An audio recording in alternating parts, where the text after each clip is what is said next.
Chapter 7 A Good Friend. The good thing about Mike Stamford, well, one of the good things, is that he doesn't mind if we sit and eat lunch without talking. That's about all I can handle right now. Sitting in the park, my sandwich in my lap, a coffee on my knee. He'll sit there, as he is now, and say nothing at all for an hour. He knows what I've lost. He's a good friend. I appreciate that. He doesn't ask me questions, and he knows Sherlock isn't a fraud. I can smell bread baking somewhere down the street, and I remember.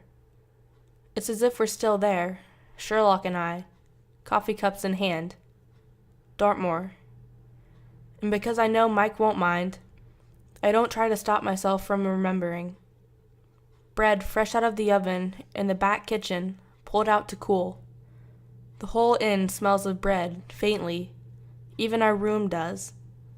The moment we walk in, there it is, the smell of it. It's a bittersweet memory, heartache, anger, hurt, affection, comfort, love, even. In an instant, that's what I remember. Love? Yes, love. Oh, stop. It's not like that. Well, a room with 2 beds, 2 leaded windows, a braided rug on the floor, purple tulips in a vase on the dresser, gingham curtains, me with a bag, you with a black case. There's a moment there, when I watched you put your case on the quilt, and I can't quite believe my luck. You don't let anyone near you, but you'll share a room with me. A bed, even, sometimes. You put your case on the bed, you make a wry comment about the view, we leave. I pick up the key. The owner thinks we're a couple, and I don't correct him. He's not entirely wrong, that's why. He's just not entirely right. The hours I spent lying on this bed, in this room, alone, angry, well, hurt, really. My memory of this bed, and this room, is a bit skewed because of it. The smell of bread and heartache forever intertwined. I'm lying awake, staring up at the crack in the ceiling, waiting for you to open the door, to give me a sheepish look. To open your mouth first, and then wait for the right words to come out. I've seen that face before. It's easy to forgive you when you're looking for the right words. So easy. It's not about the right words with me, and you know it. I lie in that bed waiting for you to come back, to open your mouth, to try and find a way to tell me you were wrong. Because you were wrong. We were friends, weren't we? Of course we were. Don't tell me we weren't. I made that mistake once, and I won't do it again. You didn't lie to me, Sherlock, and I didn't lie to you. But you didn't come back that night. Why didn't you? We could have ended this quickly. You could have said, sorry, and I'd have said, all right, and that would have been it. The longer I lie here, the more hurt I get, because I feel like you're avoiding me. That makes what you said feel true. You'd think that it would be impossible to be hurt by anything he says or does, after all this time sharing a flat with him and being called an idiot on a regular basis. You'd think I'd have a thick skin by now, and you'd be right. I do, but he knows exactly how to hurt me if he wants to. He just rarely wants to. Almost never, really. But in Dartmoor, with the scotch in his hand, he wants to, and he does. Mike coughs into his hand. He smiles at me, and looks back at his newspaper, so accepting of my silences. It's easier to start at the beginning again. I put my bag down on the quilt, our first time in this room, led there by the owner. The owner's boyfriend, as it turns out. I put my bag down on the first bed, claiming it like a schoolboy, the one by the door. You put your case down at the foot of yours, The one by the window, your eyes full of something else. You're thinking, you're processing. You're eager to get out of here, and I'm eager to follow you. There's a hound to find, so they say. A hound? Why not? You're excited about it. Antiquated language as a clue. I wouldn't have noticed. It wouldn't have occurred to me. I'm excited too. It's good to get to London once in a while. This is a pretty place, really. Pretty village. Fresh air. Nice. I booked us a room. Just the one. Love it. We're not a couple, I told her. Yes, you are. Christ, give it a rest, Irene, honestly. We share a room on occasion. It's not that unusual. We've shared a bed a few times, too, outside of Baker Street, when it's warranted. I almost always offer to sleep on the floor, but he just gives me that look. Complete confusion. Why would I do that? What purpose would it serve? He doesn't care one way or another. I can sleep in the bed next to him. I can sleep on the floor. I can sleep in the inevitably lumpy and uncomfortable chair rooms like this always come furnished with. He doesn't care. I'm like an extra pillow, or a landlord's over-friendly cat, or a coat draped across the bed for all it affects him. I'm just some extra baggage. That's all. A body in a bed, and not even an interesting one. So when people say, and they do say it, let me get you a candle, it will be more romantic, or sorry we couldn't do a double for your boys, or does your one snore, or something like it, I feel the urge to point out that it's not like that. And it isn't. And while it's true that I am a straight man, if there's anyone left who'll believe that, that's not the reason I say it. I'm saying it because I might as well be stuffed doll or set of cricket bats sharing a bed with him. There isn't a flicker of interest there. Not a spark. He'd be more interested in me if I were a corpse, you know. People give me far too much credit on that score. It's reassuring. I know where I stand with him, so I don't have to think about it. That's why we share a room, you see, or a bed. Because it doesn't matter. Prim as a pin. I'm his friend. He relies on me.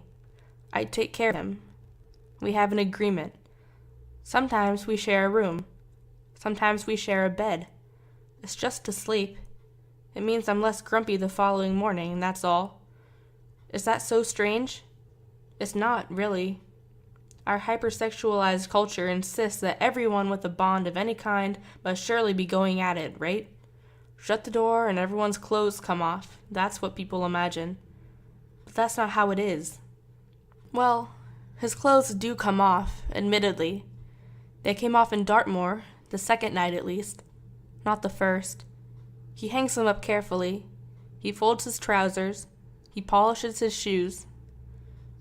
He's quite fastidious, obviously. He always looks smart, doesn't he? Even in that stupid hat.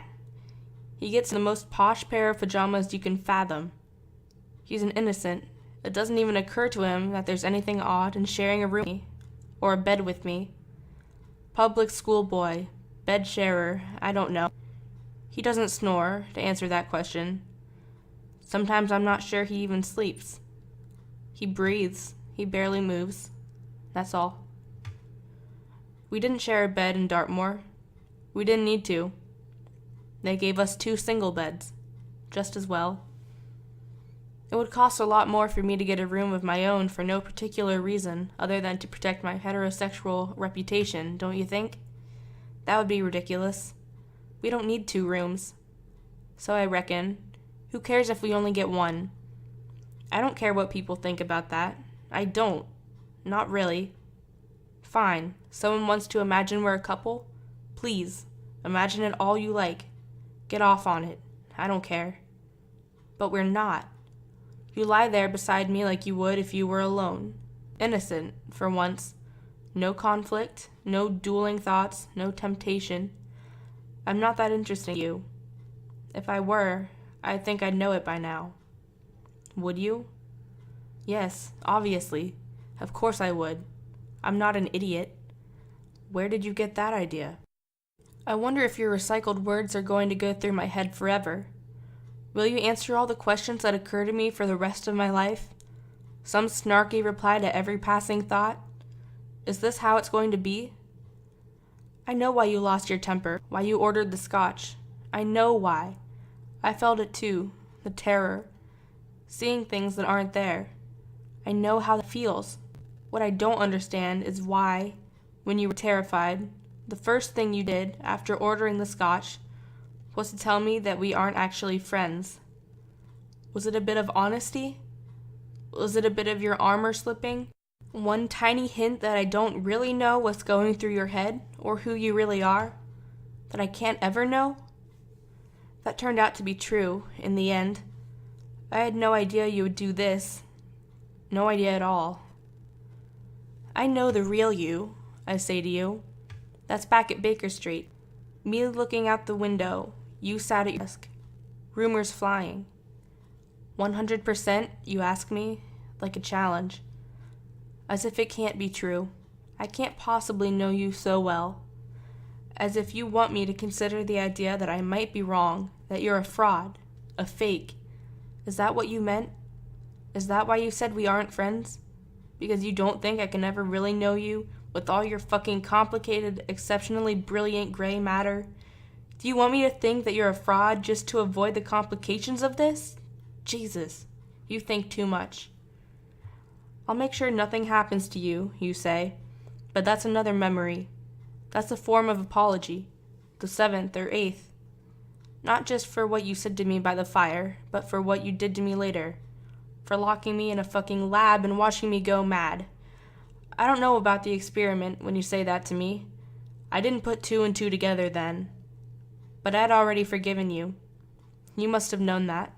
I was through being mad at you. I'd die before I'd let anything happen to you. You say that to me too. Point and counterpoint. This room, these memories, all bundled up together. A bit of fresh-baked bread, and here I am. Fresh excitement in the morning. A night in agony spent waiting for you. A little wound growing larger in my chest. And then later, a night spent with you sitting on my bed. My wounds healed over by these things you say to me. Words do matter to me, as it turns out. They do. I get into bed, exhausted. The drug, the terror, it wore me out. We're going home tomorrow. It's over. You solved the case. That's it. We'll spend the night, we'll have breakfast, and then we'll go home. I'd like to start writing, because this is an interesting case, and I can already imagine the comments it will get on my blog. But my head is pounding, and I just want to sleep. You've been shooting me curious looks all evening. I don't have the energy to parse them. You're sorry, truly sorry. Not just for shooting off your mouth. I know that now. I didn't know it then. You're in your pajamas. You didn't sleep last night. You wandered around Dartmoor instead. You observed and deduced until the terror in your veins settled. You must be exhausted. But you're so careful. Your movements are so deliberate. You hang up your shirt, your trousers. You run your fingers over your shoes, as you do. Then you come over and sit on my bed. Close to me. You sit so close, for a split second I think you mean to kiss me. I feel a burst of adrenaline, and my pulse speeds up in my throat. What? What are you doing, Sherlock? I don't ask. You sit on my bed. I watch you. I wait. My palms feel damp. What do I do if you kiss me? It's like my life passes in front of my eyes. What do I do? I watch you. Your eyes. You're looking at me like I'm precious to you, like you want to reveal your whole heart to me right now. I know you didn't mean it, Sherlock. I didn't. Of course we're friends. You were petrified, I know. I felt it too. You want to tell me that you love me in your own way? I know you do. I love you too. We're friends. We're best friends. You're the most important person in my life, Sherlock. Do we need to have this conversation just now? I can hear Irene's voice in my head. I know, shut it already. There's no sound, you say. You look at me so seriously, like you need to convince me, like it's desperately important, like I might not believe you. I know, I say, I shot it. There is no longer a hound, monstrous or otherwise. The drug is still in your system. If you get a fright, you'll go into a terror again. You need to believe it, John.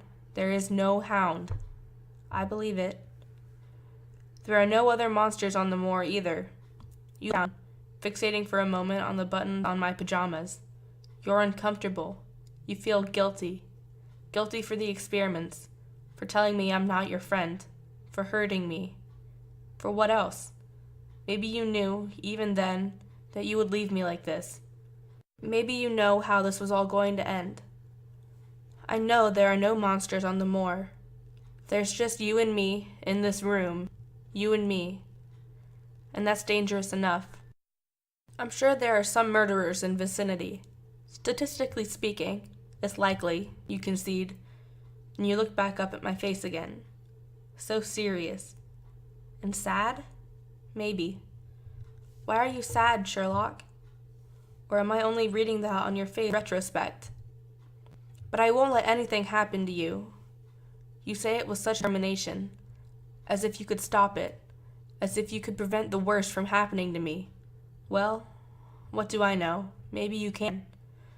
And that night on the moor, I understood. It was your way of protecting me. You need to know, John. You need to believe me. I'd die before I'd let anything happen to you. I can stay awake. I'll be right here. He's sitting on my bed, so close I think he might kiss me. That's when the smell of bread and heartache starts to morph. Now it's bread and a new kind of heartache. You'll stay awake so that I won't feel afraid of the night. You'll stay awake so that when the wind pushes the branches up against the window or a wayward guest drags the slippers in the corridor, I'll know in my heart that you'll be there, and you'll protect me from whatever fantastical beast I can conjure up. You'll put your hand on my shoulder and reassure me so I can go back to sleep. And if I hallucinate, if I see something terrifying through the window, you'll say, I'll protect you, John. I'm here. Because we're friends. And because you feel guilty. You're my guardian angel now, is that it? I don't need an angel, Sherlock. I was fine without one. I had you. I'm touched by your offer. I'm a bit touched in the head as well, clearly, as are you. This is what friends are willing to do for one another. Die rather than see each other hurt. Exchange of lives. I'd do the same for you, in an instant. You know I would. But I failed, and something happened. You happened. You did everything you could to make sure I couldn't stop you. I'd rather die, but here I am. But I can go back to Dartmoor, back before any of my tragedies unfolded.